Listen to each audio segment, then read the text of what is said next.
nahmaduhu wa nasta'inuhu wa nastaghfiruh wa na'udzu billahi min syururi anfusina wa min sayyiati a'malina. Man yahdihillahu fala mudhillalah wa man yudlil fala hadiyalah. Asyhadu an la ilaha illallah wahdahu la syarikalah wa asyhadu anna Muhammadan abduhu wa rasuluhu alladzi la nabiyya wa la rasula ba'dah. Allahumma shalli wa sallim wa barik ala Muhammad wa ala alihi wa sahbihi wa man tabi'ahum bi ihsan, amma ba'd. Kita masuk halaman 99, Babu sutrotil musolli, bab sutroh bagi orang yang sholat. Sutroh itu pembatas ya. Arti asal sutroh penutup, maksudnya yang pembatas yang melindungi tempat sholat kita ya. Dari hadis-hadis yang akan kita bahas nanti bisa diketahui bahwa kita yang sholat itu harus pakai sutroh, dan sutrohnya itu sajadah ya. Sajadah itu batas area sholat kita, dan sutroh itu harus dijaga, tidak boleh terlewati oleh orang lain, karena kalau terlewati oleh orang lain mengurangi pahala sholat kita, dan orang yang melewatinya itu dosa ya, dosa. Dalil-dalilnya kita baca. Yang pertama dari Abu Juhaim Ibnul Harith radhiyallahu anhu qala Rasulullah sallallahu alaihi wasallam, lau seandainya ya'lamu mengetahui, al-marru orang yang lewat, baina yadai di hadapan, al-musolli orang yang sholat, madza alaihi minal ismi apa yang ada padanya dari dosa, lakana tentulah, an yaqifa dia berdiri atau menunggu, arba'ina selama 40, khairon lahu lebih baik baginya, min an yamurra baina yadaihi daripada harus lewat di hadapan orang yang sholat. Muttafaqun alaih disepakati kesohihannya. Walafdzu lil Bukhari redaksinya riwayat Bukhari. Wa waqa'a fil Bazzar min wajhin akhar dalam riwayat Bazzar dari sanad yang lain, arba'ina kharifan disebutkan selama 40 musim semi. Ini 40 di sini ketika nggak disebutkan oleh Nabi secara spesifik. Minimalnya kalau zaman dulu itu 40 hari ya. Kalau 40 jam belum usumnya jamna ya, belum ada secara spesifik jam.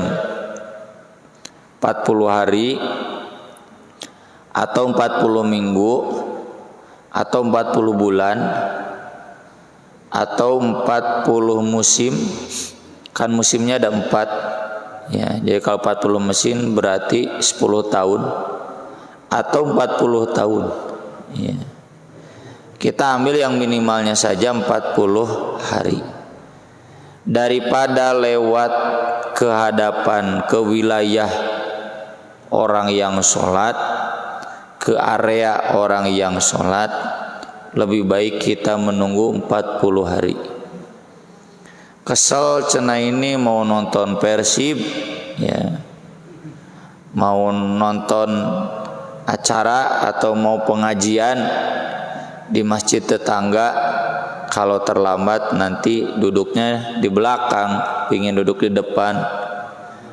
Nah, daripada dia lewat kepada orang yang sholat, lebih baik dia tunggu sampai pengajian itu selesai, sampai Persib selesai ya. Baik eleh tuh Pak. Begitu ya. saking besar dosanya. Tidak disebutkan berapa besarnya, yang tidak disebutkan itu menunjukkan tidak terhingga, saking besarnya. Nggak boleh. Meski tadi bagi kita yang sholat yang terlewati tidak otomatis sholatnya batal, cuma mengurangi saja. Ya. Cuma bagi yang lewat itu dosa. Ya. Memang tidak disebutkan kifaratnya apa. Atau dosanya disiksanya bagaimana nggak disebutkan ya, tapi yang jelas ini dosa, hadisnya juga Bukhari Muslim ya, disepakati kesohihannya. Maka dari itu kita kalau lewat ke hadapan orang yang sholat harus hati-hati, perhatikan area sholatnya. Di kita alhamdulillah ya, ini minimalnya ada garis saf. Garis saf itu menandakan ini area sholat kita. Dan bapak-bapak usahakan yang tidak bawa sajadah, gunakan ini garis saf sebagai sutroh. Jangan ini garis saf di sini, sholatnya di belakang garis saf. Berarti ini kan terlewat ya oleh sujud bapak, berarti di sini area sholat bapak batasnya. Kalau sholatnya di tengah di sana, berarti ini nanti kalau ada yang lewat ke sini, itu yang lewatnya dosa. Ya, maka dari itu bapak jangan menjerumuskan orang lain pada dosa. Orang lain pun yang mau lewat lihat-lihat dulu.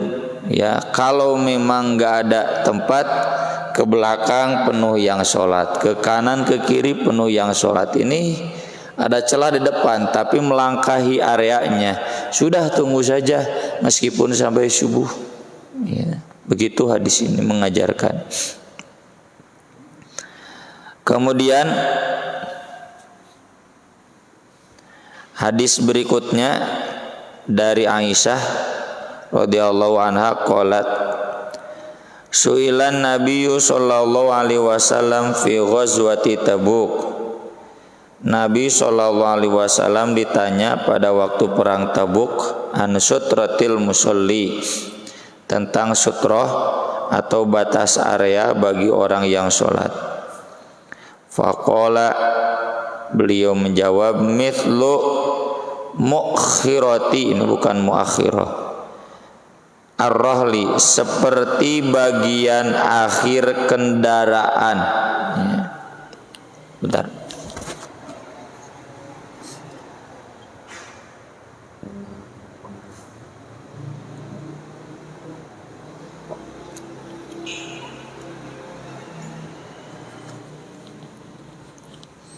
Jadi gini Pak, unta itu dulu joknya belakangnya ada sandaran. Sandarannya itu papan atau tiang kecil ya, bisa bambu bisa kayu gitu, yang seukuran sandaran ya, sandaran ya bisa nyarandai gini, tapi tentu nggak sampai atas ya.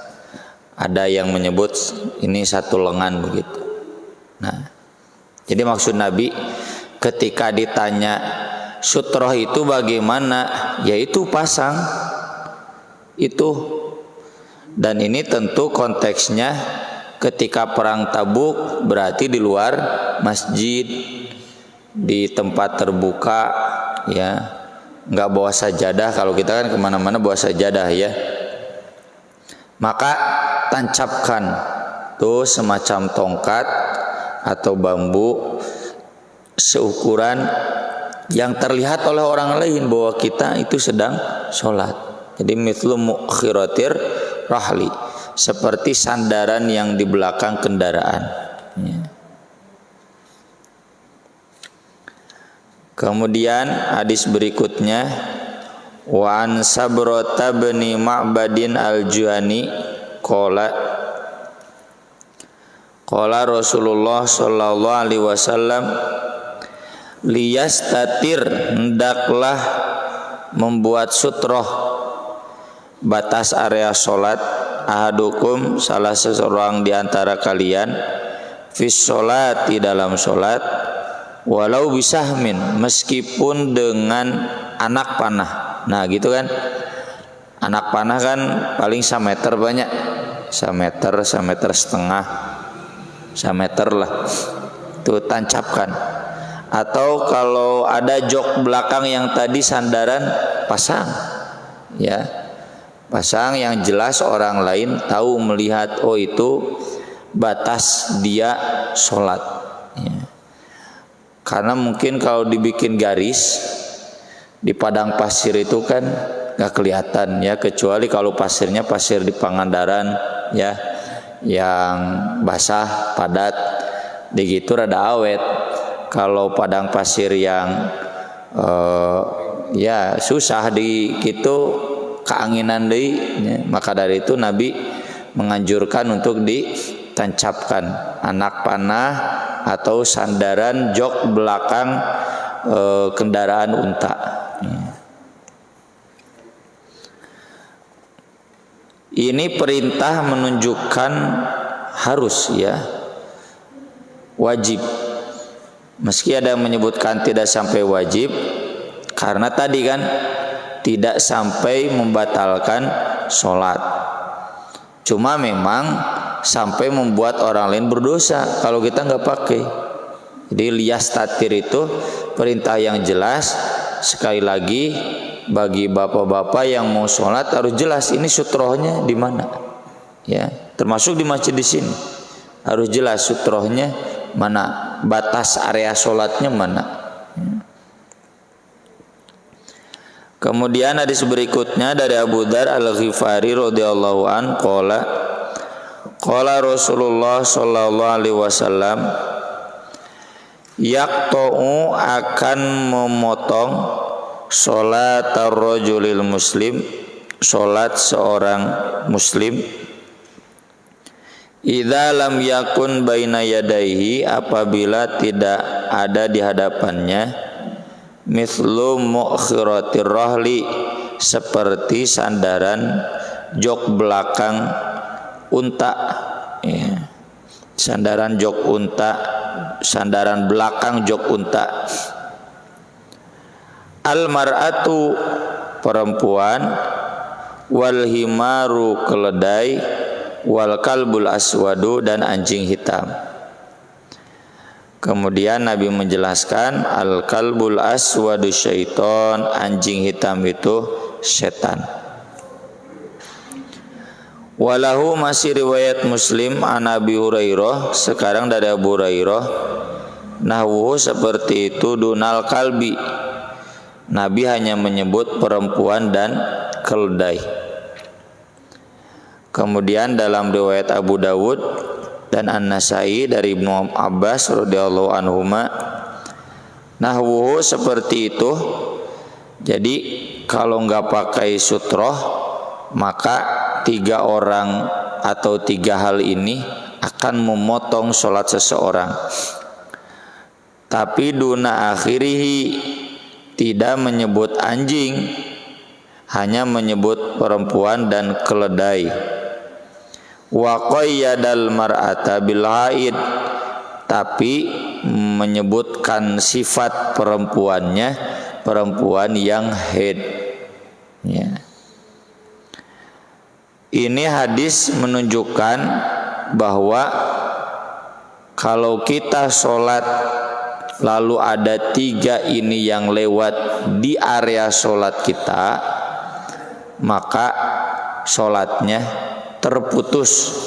Para ulama sepakat yang dimaksud dengan terputus itu pahalanya terganggu atau terkurangi, bukan berarti batal ya, sepakat tidak batal.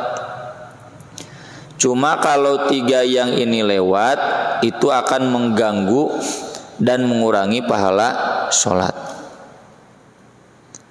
Dan ini wilayah wahyu.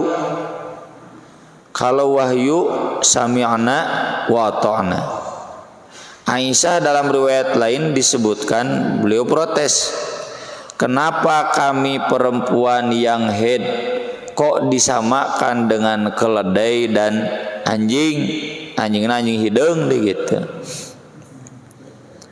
Maka para sahabat tidak banyak menjawab, dan Aisyah tidak bertanya ke Nabi karena Nabi SAW-nya sudah wafat. Aisyah mendengar hadis ini sesudah beliau wafat. Kalau beliau masih ada pasti Aisyah tanyakan. Gak pernah ada kepenasaran Aisyah yang Aisyah tidak menanyakan ke Nabi. Ya pasti ditanyakan. Dan ketika Aisyah tahu ada hadis ini, beliau protes, tapi protes Aisyah diabaikan begitu saja. Ini menunjukkan ya bahwa protes dari seorang Aisyah, meski dia seorang ulama perempuan ternama atau yang pertama, tetap tidak bisa menggugurkan hadis sahih.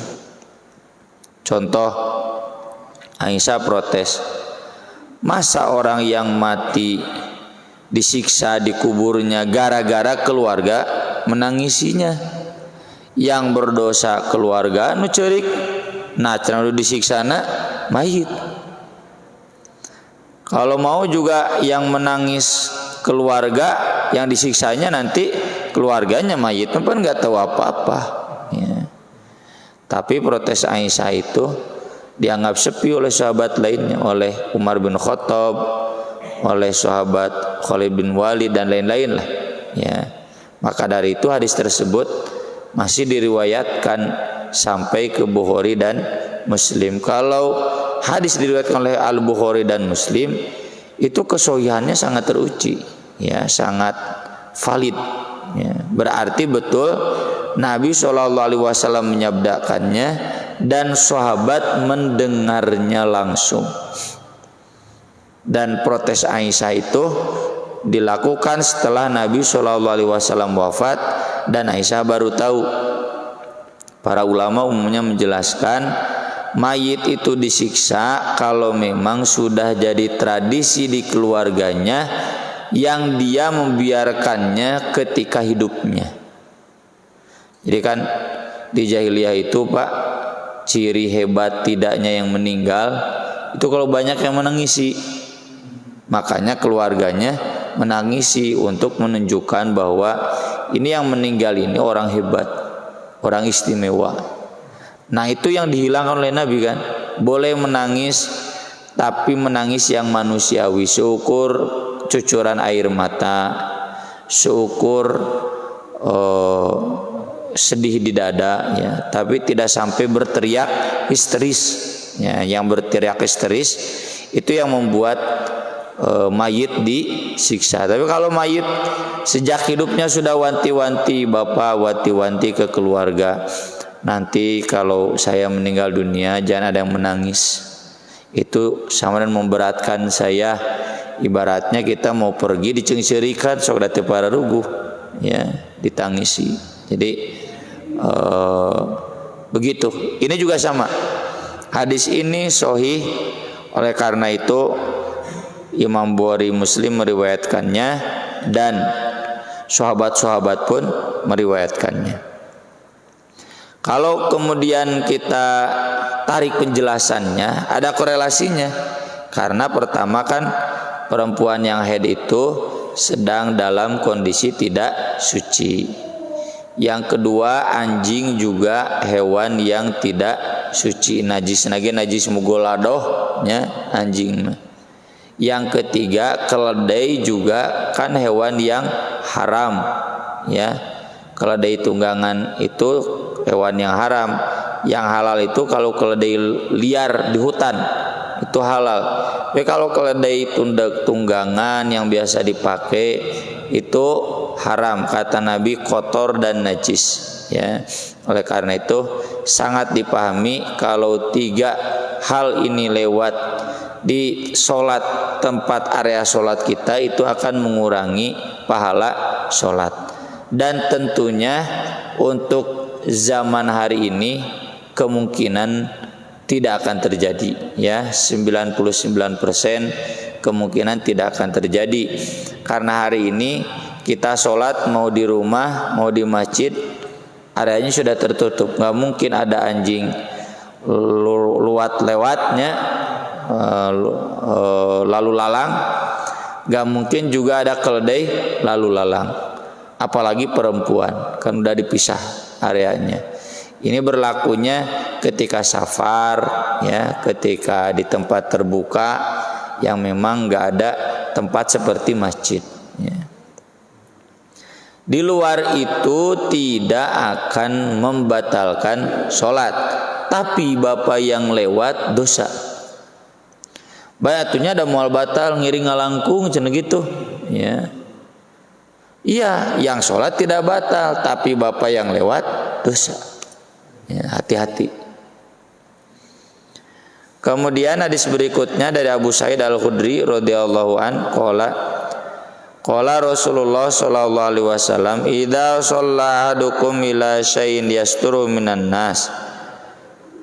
Apabila sholat salah seorang di antara kalian pada sesuatu yang sutrohnya manusia, orang-orang. Maksudnya kayak kita sholat berjamaah kan, sutrohnya batas sholat kita ya orang yang ada di depan kita. Kan mungkin saja tidak bawa sejadah, ya, mungkin saja posisi sholatnya tidak pas di garis saf, ya, misalkan yang berjamaah terlambat, maka sutrohnya adalah yang di depan. Faroda ahadun an yajtaza, lalu ada seseorang yang hendak lewat baina yadaihi, di hadapannya, fal yadfa'hu, maka tahanlah dia. Nih tadi Pak ya, meskipun tidak membatalkan sholat kita harus ditahan karena yang lewatnya dosa. Jadi hakikatnya kita mencegah, ya, saudara kita terjebak di dalam dosa, makanya halangan. Dan ini sama dengan hadis yang kemarin, tidak membatalkan sholat. Ketika sholat aya kalajengking dipayahan heula, aya orai ular, ya dibunuh dulu, nggak batal sholatnya. Bahkan kata Nabi silakan. Ini juga sama, kita sholat kalau ada yang lewat begini, tahan, maju kita, nggak batal sholatnya, ya, karena ini diperintah oleh Nabi. Fa'in aba fal yuqatilhu, kalau dia menolak kekeh ingin lewat, fal yuqatilhu, lawan cek Nabi, bukan dibunuh, ya. Kalau bunuh mah faktulhu, ya, fal yaktulhu. Kalau ini yuqatil itu lawan. Kini kok yang lewat lawan gitu, kita maju. Kalau mau dia ke belakang, ya, jalannya jalan ke belakang, kita maju dulu agar sholat kita selamat. Kenapa harus dilawan? Fa innama huwa syaiton, karena dia hakikatnya setan. Muttafaqun alaihi wa fi riwayatin, dalam riwayat yang lain, fa inna ma'hul qarin, karena bersama dia ada korin. Korin itu setan yang menemani, ya. Jadi ini agar kita tidak menjadi setan, jangan memaksakan diri lewat di hadapan yang sholat dengan alasan tadi, aduh nih Persib main jam 8 misalnya, atau ini pengajian, ya, beresnya jam 9, takut terlambat. Wah, kalau ditunggu, ya, misalkan anak saya, wah kersolat si bapak mah, ya antosan senelin antosan geunun misalkan. Dia memaksa, nah harus dilawan, ya, oleh orang yang sholatnya. Nanti dalam riwayat lain, Nabi pernah sholat di Mina. Di Mina kan tempat terbuka, ya, bukan masjid. Lalu ada dabah unta yang mau lewat. Unta dia kan hewan liar. Nabi tahan, Nabi imam, kekeh, Nabi maju ke dinding, unta itu lewat di belakang Nabi. Nah kalau kita orang nih sama, udah kita tahan, dia kekeh mau lewat, dasar tengarti setan dia, maka kita yang mengalah maju, orang itu berjalan di belakang kita, ya. Kemudian hadis berikutnya wa an Abi Hurairah radhiyallahu an anna Rasulullah sallallahu alaihi wasallam qala idza shalla ahadukum falyaj'al tilqa wajhi syai'an. Apabila salah seorang di antara kalian salat, hendaklah ia pasang di hadapan wajahnya syai'an, sesuatu apapun. Fa in lam yajid falyansib ason, kalau dia tidak menemukan apapun, tancapkan tongkat. Kan orang Arab biasa bawa tongkat ya, kayak petani ke sawah pasti mau berdaug ya, selalu bawa. Fa in lam yakun falyakhut khotton, jika tidak ada tongkat bikin garis. Nah, ini garis saf di masjid itu, ini bagian dari sutroh sesuai perintah Nabi. Tsumma la yadurruhu man marra baina yadayhi, sehingga tidak menyusahkan dia orang yang akan lewat di hadapannya. Jadi kalau kita sudah menentukan sutroh, misalkan sajadah sutroh kita, maka ada orang lewat di hadapan kita tapi di luar area sutroh, itu tidak membahayakan kita ya, tidak batal sholat kita dan tidak terganggu, dan dia pun tidak akan dosa yang lewatnya itu. Kemudian terakhir di bab ini kebetulan sedikit ya, dari Abu Sa'id Al-Khudri radhiyallahu anhu qala Rasulullah sallallahu alaihi wasallam la yaqta'u sholata syai'un, tidak ada sesuatu apapun yang bisa memotong sholat. Wadra'u mastata'tum, bergeserlah atau tolaklah semampu kamu. Tapi ini hadisnya dhaif ya, kan sudah jelas tadi di hadis yang sahih ada yang bisa memutus, yaitu perempuan haid atau anjing atau keledai. Dan perintah tolaklah semampu kamu, kalau tidak mampu ya udah nggak apa-apa, suruh lewat aja. Ini juga bertentangan dengan hadis yang tadi yang menyuruh untuk dilawan semaksimal mungkin. Kalau enggak, kita yang mengalah maju ke depan, orang yang mau lewat di belakang ya. Atau kalau dipahami wadro di sini bergeser, geser ke atau sholatnya punah-pindah. Kalau punah-pindah berarti kalau yang tadi sudah terlewati, ini berarti ibaratnya sholat baru ya. Jadi nggak perlu, udah aja tetap di sana, kita tahan. Kalau dia mau lewat, kitanya yang maju, karena hadis-hadisnya yang tadi sahih, sementara yang ini dhaif ya. Kalau kita lanjut bab berikutnya, khawatir ada fokus yang berbeda, saya buka saja termin sekarang ya untuk tema ini. Saya persilakan kalau ada pertanyaan. Mangga.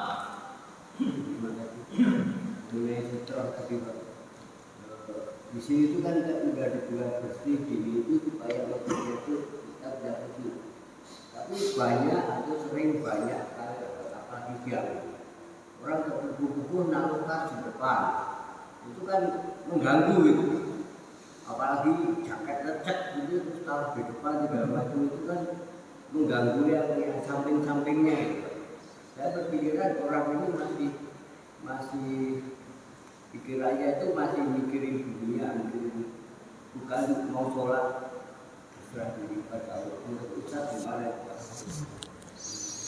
Ya tentu hemat saya kita husnudon dulu lah ya.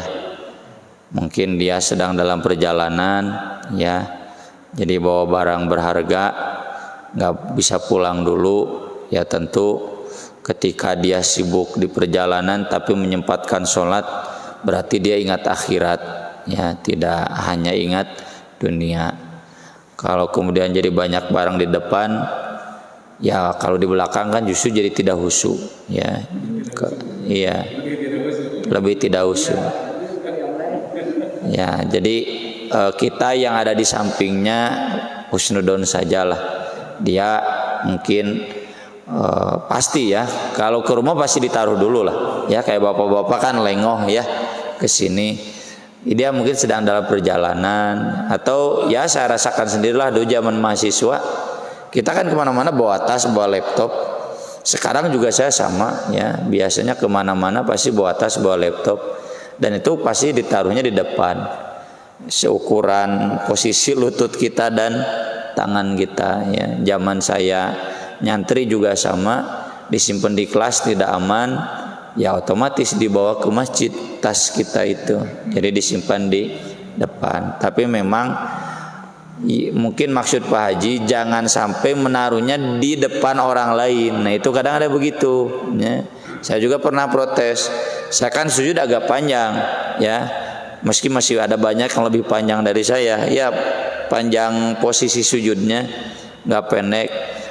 Kerma ini misalkan sapnya pendek, kita mau sujud ada barang orang lain, nah ini mohon maaf Pak, ini milik siapa ya kita, maka digeserkan dulu. Silakan Pak di sebelah sana saja, mengganggu sujud saya misalkan. Nah itu saya paham ya bahwa itu memang demikian ya. Jadi bagus juga ya, kayak di UIN Bandung dulu sap depan itu Pak Haji dikosongkan, jadi imam di sini, sap kedua itu jadi sap pertama. Kenapa? Saya zaman sekolah di UIN Bandung, karena sap pertama itu buat naruh tas. Wah penuh tas teh gitu. Jadi sebelum imam sholat diumumkan oleh imam, silakan yang mau naruh tas ke depan. Prong kaparayun teh mahasiswa teh ngajajar. Jadi sap pertama itu dikosongkan buat tas, dan imam di sap pertama, bukan di posisi imam. Di Masjid Al-Iqomah di UIN Bandung dulu saya begitu ya. Begitu mungkin Pak Haji ya. Jadi jelas kita sepakat kalau barang itu mengganggu sutroh kita, ya jelas kita terganggu, dan itu termasuk perbuatan dolim ya. Makanya silakan gitu digeser ke tempat Bapak. Atau kalau di piade itu sempit kan, maka saya sering bilang, apakah itu saya imam atau makmum? Pak, barangnya dikedepankan saja ya, dikemimbarkan, itu lebih aman daripada enak ngehalangan sujud ya, mengganggu orang yang akan sujud. Yang lain mengapa Pak Haji?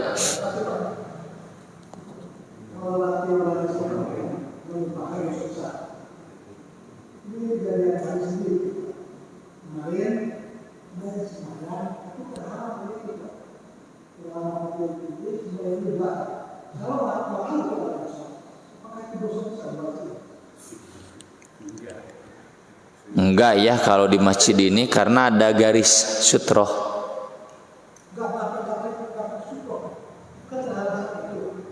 Di teras ya itu kan ada garis saf. Ya kan yang sembahyangnya di belakang garis saf itu berarti sutroh dia gitu. Jadi aman Pak, masjid ini sudah aman asal kita lewat di luar area garis yang sholat ya. Jadi kalau contoh Pak Haji sholat di sini, berarti ini sutrohnya. Kalau Pak Haji sholat di tengah di sini, berarti ini garis sutrohnya. Kalau di sana berarti ini gitu, otomatis ya. Oh ya. Iya. Pak, sebayangnya gini Pak. Nah, sebayang sini. Saya mau banget gitu. Oh iya. Itu berarti salah yang sholat ya. Ya, karena kan di hadisnya tadi hendaklah yang sholat pasang sutroh. Jadi kalau tidak tahu, tidak disengaja, kembali ke dalil umum ya, innamal a'malu bin niyat. Bapak kan gak pakai niat, kalau pakai niat dicirian gue ketua DKM. Yang lain mangga.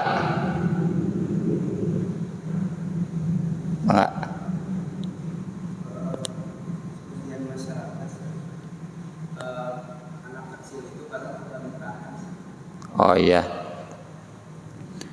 Nanti ada khusus dalil ya.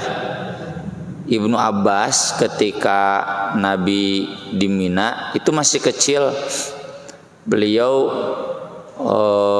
suka bawa anak unta ketika jamaah lain sholat. Anak untanya dilepaskan, lalu Ibnu Abbas lari-lari masuk saf. Falam yunkar alayya, kata Ibnu Abbas, tidak ada yang melarang seorang pun, nggak ada. Itu jadi dalil kalau anak lari-lari ketika sholat tidak membatalkan yang sholat, dan nggak perlu dilarang kecuali kalau ada pertimbangan lain mengganggu, maka silakan. Saya pribadi mau anak saya atau anak orang lain, apalagi anak saya sok ditewak, diais, ya. Jadi jangan mentang-mentang boleh, tidak dilarang zaman Nabi, maka kita bebaskan. Ayah budak kamu incu ketua DKM misalkan, ya. Kon we cek ketua DKM tadi dalil lagi menang. Ada pertimbangan lain ya, mengganggu tetap ya. Kalau anak lewat ke saya, kalau beliau sudah dipolototan, dan itu tidak membatalkan sholat kan? Karena ini bagian dari sholat, ya. Polototan, kemudian kembali lagi, ya.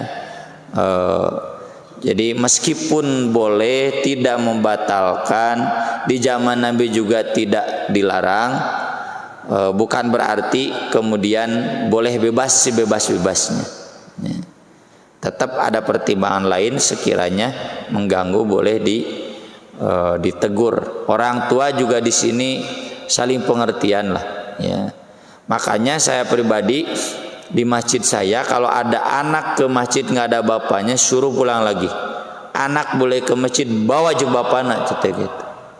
Karena dia yang bertanggung jawab.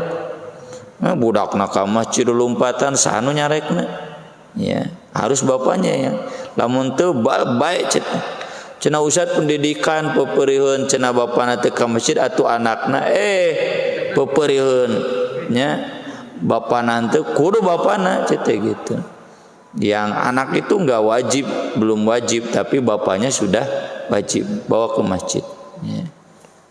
Jadi anak kecil tidak mengganggu. Bahkan Nabi pernah ketika sholat dipercepat sholatnya, ruku sujudnya, sampai sahabat nanya, kok Nabi cenah ruku sujudnya agak cepat?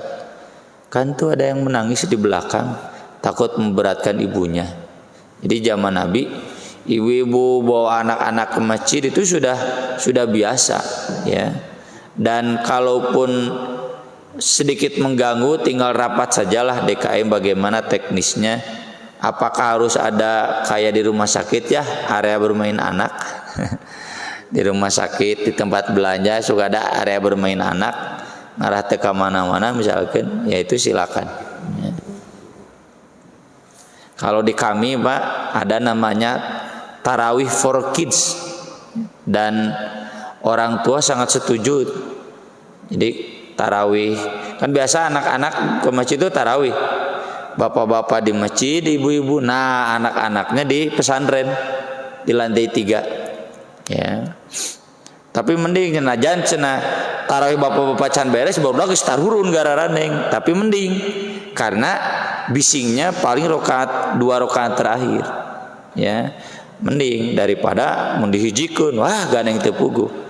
Dan alhamdulillah jadi tarawih for kids itu ini kalau mau digagas di sini di mana, di atas mungkin atau di ruangan lain, ya. Di antara ikhtiar kita agar kita tidak terganggu oleh anak-anak. Cukup mungkin ya, kita menunggu adzan sebentar lagi. Terima kasih. Aku qouli hadza wa astaghfirullah li wa lakum. Subhanakallahumma bihamdik asyhadu an la ilaha illa anta astaghfiruka wa atubu ilaik. Wassalatu wassalamu ala Rasulillah. Wassalamualaikum warahmatullahi wabarakatuh.